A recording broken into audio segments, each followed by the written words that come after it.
주님께서 여러분과 함께 마르코가 전한 거룩한 복음입니다. 그때 어떤 나병 환자가 예수님께 와서 도움을 청하였다. 그가 무릎을 꿇고 이렇게 말하였다. 스승님께서는 하고자 하시면 저를 깨끗하게 하실 수 있습니다. 예수님께서 가엾은 마음이 드셔서 손을 내밀어 그에게 대시며 말씀하셨다. 내가 하고자 하니 깨끗하게 되어라. 그러자 바로 나병이 가시고 그가 깨끗하게 되었다. 예수님께서는 그를 곧 돌려보내시며 단단히 이르셨다. 그에게 이렇게 말씀하셨다. 누구에게든 아무 말도 하지 않도록 조심하여라. 다만 사제에게 가서 내 몸을 보이고 내가 깨끗해진 것과 관련하여 모세가 명령한 예물을 바쳐 그들에게 증거가 되게 하여라. 그러나 그는 떠나가서 이 이야기를 널리 알리고 퍼뜨리기 시작하였다. 그리하여 예수님께서는 더 이상 드러나게 고을로 들어가지 못하시고 바깥 외딴 곳에 머무르셨다. 그래도 사람들은 사방에서 그분께 모여들었다. 주님의 말씀입니다.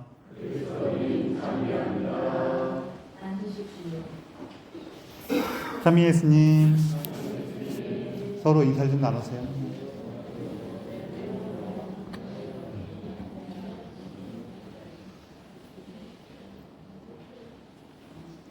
어떤 사람이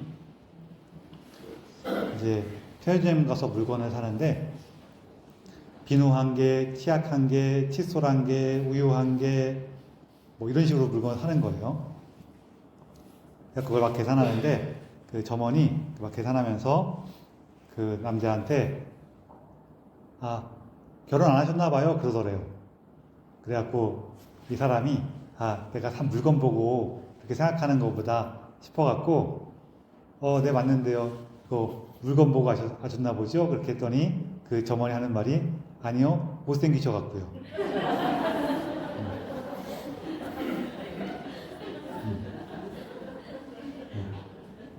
그래요. 그냥 못생긴 것도 서러운데. 오늘 이제 나병 환자가 예수님께 와서 치료를 청합니다.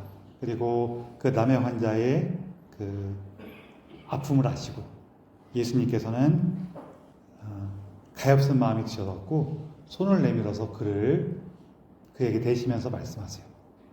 그 병을 치유해 주시죠. 그리고 사실 오늘 복음에서 가장 중요한 부분은 예수님께서 이렇게 아픔 속에 있는 이들, 그리고 당시 유다인들의 기준에서 보자면은 더러움 속에 있는 이 사람을 가엾이 여기셨다는 거예요. 이거는 우리에게도 마찬가지죠. 우리도 부족하고 못나고 더러운, 더럽다고 얘기하니까 좀 그래요. 약하고 어리석고 부족한 우리들을 가엾이 여기셨다는 거예요.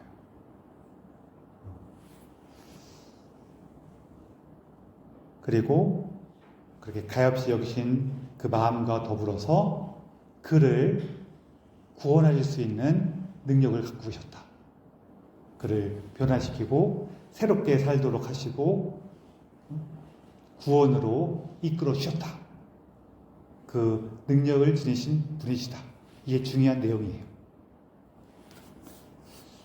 그런데 동시에 이렇게 성경에서는 이렇게 중요한 내용을 전할 때 벌어지는 사건들 안에서 또 대화들 안에서 우리가 신앙생활 하면서 찾아갈 수 있는 게 뭐가 있을까 이렇게 알려주는 그런 부분도 있어요.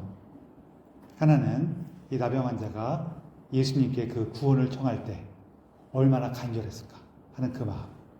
사실은 이 나병 환자가 예수님께서 계신 곳에 와서 무릎을 꿇고 청하는 일은 자기 목숨을 건 행동이었어요. 왜냐하면 나병 환자들은 당시 기준으로 이렇게 다른 사람들과 가까이 할 수 없는 사람이기 때문에 길에서 멀리서 누가 와도 큰 소리로 나는 부정하오, 나는 부정하오 이렇게 소리를 쳐야 돼요. 그 사람하고 만나지 않도록. 그런데 그런 얘기 안 하고 사람이 사는 곳이나 사람들이 많이 다니는 곳에 오면 어떻게 되냐면은 돌 맞아요. 그래서 이 나병 환자는 자기 목숨을 걸고 예수님께 구원을 청하는 거예요. 우리가 예수님 안에서 무언가 변화를 원할 때 사실 우리도 목숨을 걸어야 돼요. 사실은.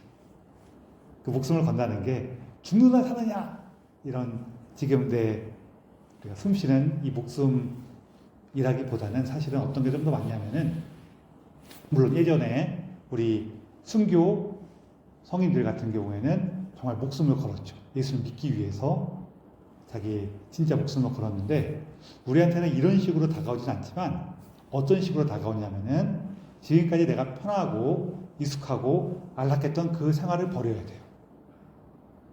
편하고 익숙하고 안락하다는 것이 반드시 좋은 거라는 건 아니에요. 뭐 이런 얘기도 있죠. 남편이 코를 엄청 고르는 사람이야. 그래서 처음 결혼했을 때에는 그 코 고르는 소리 때문에 못 잤어. 근데 나중에 이렇게 익숙해지고 나니까 코 고르는 사람이 없으니까 못 자겠어. 그런 일이 생길 수도 있어. 그런 것처럼 이게 반드시 좋아서 나한테 편하고 익숙하고 안락한 게 아니라 그냥 많이 겪다 보니까 그 상태가 편한 경우가 있어요. 또 우리 마음속에는 어떤 게 있냐면은 불확실한 이익보다는 확실한 손해가 그냥 안심이 돼. 저 산나무에 가면은 뭐가 있을지 모르지만 적각불이 흐르는 땅이 있을 수도 있고 그냥 척박한 사막이 있을지도 모르는 그런 불안정한 상황보다는 여기에서는 그냥 먹고 살기 힘들지만 계속 여기 살 수 있어. 그럼 이거를 좋아한단 말이야, 사람은. 이런 게 또 있어요. 그러다 보니까 이렇게 거기에 계속 이렇게 적응하다 보면은 그렇게 익숙해지고 편해지고 그냥 안락하다고 생각하면서 그냥 거기 머무르려고 하는 그런 마음이 사람 안에 항상 있거든요. 그러다 보니까 예수님과 함께하는 새로움을 나간다는 것은 지금까지 내가 누려왔던 그런 안락함을 포기해야 될 때가 와요.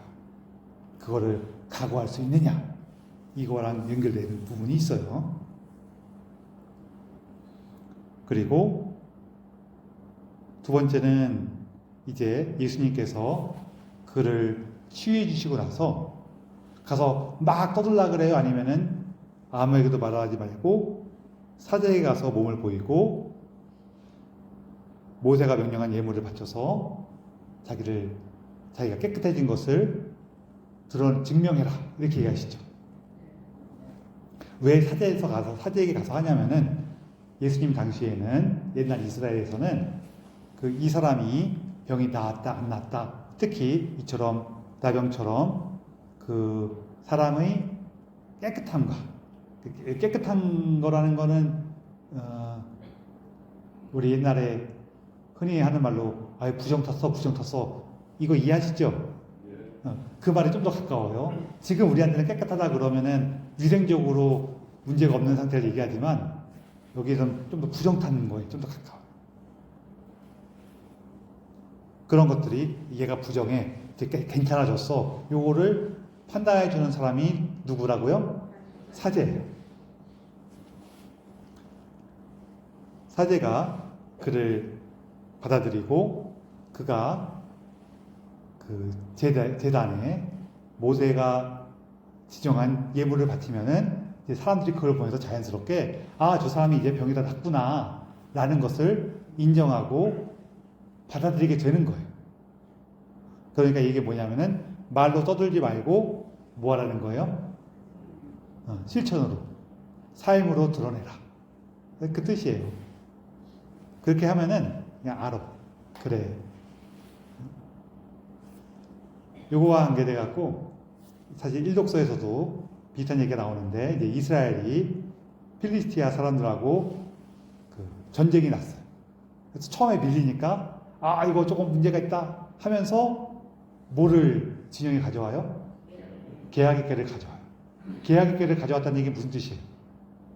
하느님께서 우리와 함께 계시다. 하느님께서 우리와 함께 계시니까 저 원수들을 어떻게 돼요? 박살내버리겠다. 딱 그런단 말이에요. 근데 지금 앞으로 생략돼 있지만 이스라엘한테는 문제가 있었어요. 어떤 문제가 있었을까요? 사실 이스라엘 사람들이 이렇게 이민족들하고 전쟁에 나거나 이민족들에게 이렇게 그 피해를 입을 때에는, 침략을 당할 때에는 항상 어떤 문제가 있어요? 성경에서는 항상 똑같은 문제를 얘기를 해요. 이스라엘 사람들이 하느님께 충실하게 살고 있어요? 충실하게 안 살고 있어요? 안 살고 있어요. 충실하게 안 살고 있으면서 우리가 하느님께서 우리와 함께 계시다라고 백날 해봤자 소용이 있다는 거예요? 없다는 거예요? 없다는 거예요. 이 얘기는 길게 안 해도 우리가 다 이해하죠. 그렇죠?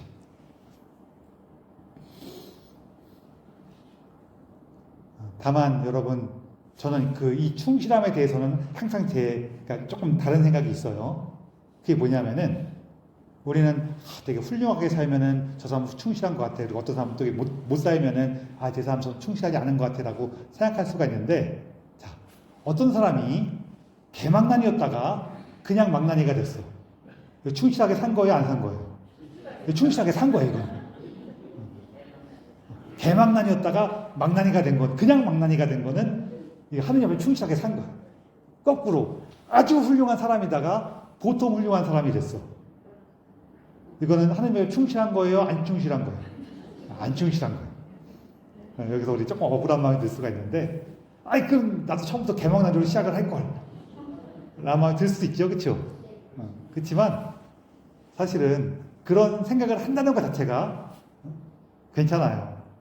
뭐냐면은 내가 개망난이라는 뜻이에요. 여러분, 옆에서 어떤 사람이 막 거짓말 해갖고 막 옆에 사람들 사기쳤고 알겨먹고 그러고 다니는 거 보면은 저는 왜 저래 이렇게 마음에 들어요? 마음에 안 들어요? 마음에 안 들죠? 마음에 안 드니까 그럼 그 사람하고 똑같이 하세요 하면 하겠어요? 안 하겠어요? 안 하죠. 그렇죠? 왜 안 해요? 나는 그렇게 사는 게 싫어요. 그러니까 안 하는 거란 말이에요. 이거를 우리가 보통 뭐라고 얘기하냐면은 개가 나를 문다고 해서 내가 개를 물 수가 있느냐 이렇게 얘기해요. 여러분, 개한테 물리면은 열받으니까 나도 개를 물지요. 그래요? 안 물지요, 그렇죠? 다른 방식으로 해코지할 수는 있어도 물진 않아요. 근데 개가 나를 물었는데 내가 이 개를 너무 물고 싶어. 그 무슨 뜻이에요? 너도 개란 뜻이지 뭐. 이해되시죠? 그런 거예요. 그래서 개망난이가 부러우시면은 여러분도 개망난이니까 걱정하실 필요가 없습니다. 이미 개망난인데 걱정할 필요가 억울할 게 뭐가 있겠어요? 그래서 자기 삶으로 하라, 드러내라 라고 하는 건데, 그리고 이것은 사실은 자연스럽게 드러날 수밖에 없어요, 사실은. 여기 근데 마지막 부분에 하나 더 있어요. 이 나병에서 치유된 이 사람이, 예수님은 아무에게도 말하지 말라 그랬는데 그 말씀을 잘 지켜요? 지키지 않아요? 안 지켜요. 그래갖고 이게 예수님께서 아무리 좋은 걸 베푸셨어도, 예수님께 아무리 좋은 걸 받아도 그분의 말씀대로 살지 않으면은 뭔가 곤란함이 다가온다라고 이해할 수도 있어요. 그럴 수 있는데 제가 볼 때는 그건 좀 아닌 것 같아요. 제가 이 얘기는 여러 차례 말씀드렸지만, 이 사람이 예수님에 대한 이 이야기를 막 떠들고 다닐 때에는 내가 이 얘기를 널리 퍼뜨려서 예수님을 곤란하게 만들어야지 그랬겠어요? 그러진 않았을 거예요. 왜 얘기했겠어요? 너무 고마워서, 너무 기뻐서 얘기한 거예요. 물론 그런 것도 조금 조심해야 되는 순간들이 있습니다라고 이해할 수도 있긴 있어요. 그렇지만 제가 볼 때는 이런 거예요. 제가 여기 여러 번 했을 테니까 잘 알고 계시겠지만 한 번 더 들으세요. 뭐냐면은 우리가 이렇게 어떤 사람, 뭔가 친한 친구였는데 뭔가 공경에 처했어. 친한 친구건 가까운 이웃이건 이렇게 공경에 처했어.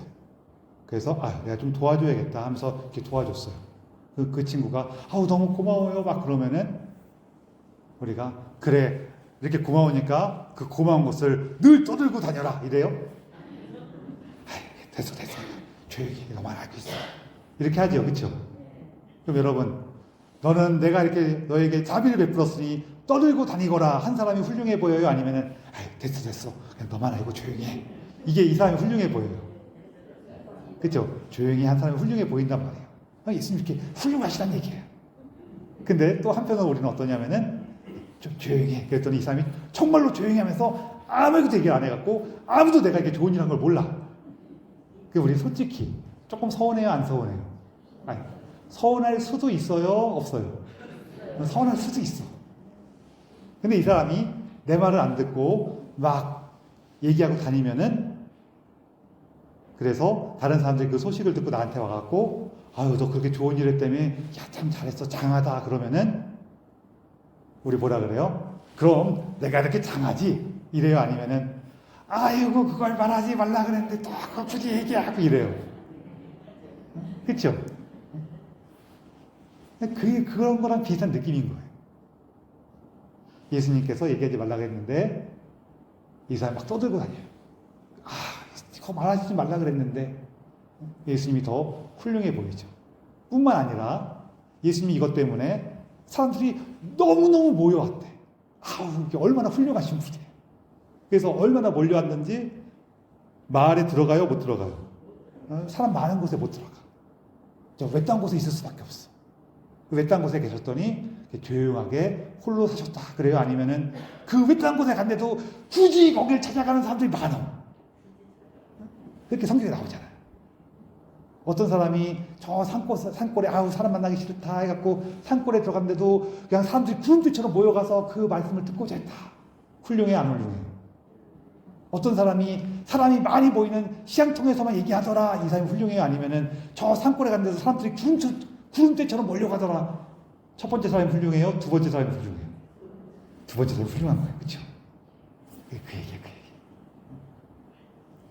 그래서 그런 제가 말씀드린 그런 부분이 있지만 그런 부분도 있을 것 같아요. 물론 좀 진지하게 해석하자면은 예수님에 대한 소문이 너무 빨리 과도하게 퍼져나가면은 예수님 활동에 방해가 될 수도 있어요. 실제로 이렇게 너무 많은 사람들이 모여들어서 활동하시는데 이제 힘이 들거나 특히 이렇게 많이 모인 사람들 사이에서는 정말로 예수님 말씀 안에서 새롭게 되기를 원하는 사람뿐만 아니라 뭐 좋은 거 콩고물 좀 안 떨어지려는 하는 사람도 있겠죠. 그러다 보니까 이게 어려워. 더군다나 이렇게 많은 사람들이 모이다 보면은 또 누가 관심을 갖냐면은 적대자들. 저 예수라는 뭔가 새롭게 떠오른 저 인물 때문에 내 지위가 흔들리지 않을까? 혹은 또 로마 군대가 쳐들어와서 우리를 싹 쓸어버리지 않을까? 그거 신경 쓰는 사람들이 꼬여들 수가 있어. 그 사람들의 주목을 받을 수가 있어. 그러다 보니까 좀 진지하게 얘기하면 그런 필요성이 있을 수도 있지만 제가 볼 때는 제 생각에는 조금 전에 말씀드린 것처럼 아이고 얘기하지 말라 그랬는데도 그걸 막 얘기했어. 아이고 시장통에서만 말씀하신 게 아니라 저 산속에 가셨는데도 사람들이 막 몰려가. 이처럼 예수님께서 훌륭하시다라는 것을 담고 있는데 거기에서 중요한 건 뭐냐면은 단순히 예수님 훌륭한 건 우리가 다 알죠. 근데 중요한 건 뭐냐면은 예수님께 받은 이 기쁨, 예수님께로부터 얻은 이 구원의 기쁨은 감추어진다, 감춰질 수가 없다. 감춰질 수가 없다는 얘기예요. 우리가 하나님과 함께하고 그분으로부터 받은 은총이 우리 삶에 있으면은 그 은총은 어떤 모습으로라도 나타나게 돼 있어. 하다못해 내가 조금 불편한 상황에서 옆 사람한테 야 왜 그래 그러면서라도 한번 웃어주는 거. 참아주면 물론 더 좋지만 그렇지 않더라도 웃어주기라도 하는 거. 그런 모습으로라도 나타난다는 거예요. 그게 예수님께서 우리에게 주신 그 기쁨 안에서 이루어지는 거예요. 그래서 사실 그리스도인들에게 가장 중요한 그 덕목이라 그럴까 증거는 뭐냐면은 기쁨이에요. 근데 천주교 신자들은 이 기쁨에서 참 큰 어려움을 갖고 있어요. 우리 선교하는 거 잘 못하잖아요. 그렇죠? 선교할 때 우리가 선교 왜 잘 못하냐면은 그래요. 야, 예수님 믿으면은 삶이 바뀌는 기쁨을 누릴 수가 있어. 이러면은 선교를 할 수 있는 뭐가 될 텐데 우리 가서 뭐라 그래요? 야, 너도 성당에 와서 예수님의 십자가 고통을 함께 하자. 다 그래요. 그럼 누가 오겠어? 근데 이게 남한테만 그런 게 아니라 우리가 누구한테도 그래요? 나한테도 그래. 자기 자신한테도 그래. 십자가의 고통은 그분께서 주시는 이 삶의 기쁨을 마주할 때 우리가 기꺼이 받아들이는 거예요. 삶의 기쁨이라니까 조금 의미가 좀 애매할 수가 있는데 부활의 기쁨, 새롭게 태어나고 새로운 삶으로 살아가는 그 부활의 기쁨을 만나고 희망할 때 기꺼이 함께하는 거예요. 예수님께서도 딱 복음을 활동을 시작하실 때 나가셔서 구원의 기쁜 소식을 전하셨어요? 아니면은 십자가의 엄중한 고통을 정하셨어요? 구원의 기쁜 소식을 전하신 거예요. 그래서 여러분, 우리가 그 예수님과 함께하는 그 기쁨이 우리 안에 뭐 없진 않을 거예요. 근데 그것이 흔들리거나 약하거나 묻혀져 있다면은 우리 예수님께 예수님, 제가 당신과 함께하는 이 기쁨을 다시 기억하고 더 충만히 느낄 수 있도록 저희를 도와주십시오. 사실 저는 나병 환자처럼 불쌍하고 가엾고 보잘것없는 더러운 자였는데 이런 저를 당신께서 찾아와 주시고 아껴주시고 사랑해 주셨습니다. 그 기쁨을 제가 다시 기억할 수 있도록 도와주십시오. 라고 우리 함께 청하면 좋겠습니다. 오늘 예수님과 함께하는 이 기쁨을 기억하고 정말로 예수님과 함께하는 기쁨은 감춰질 수가 없구나. 그래서 이 기쁨이 우리 삶 안에서 또 우리가 함께하는 이들 안에서 더욱더 드러낼 수 있기를 청하며 이 비사를 봉헌합시다.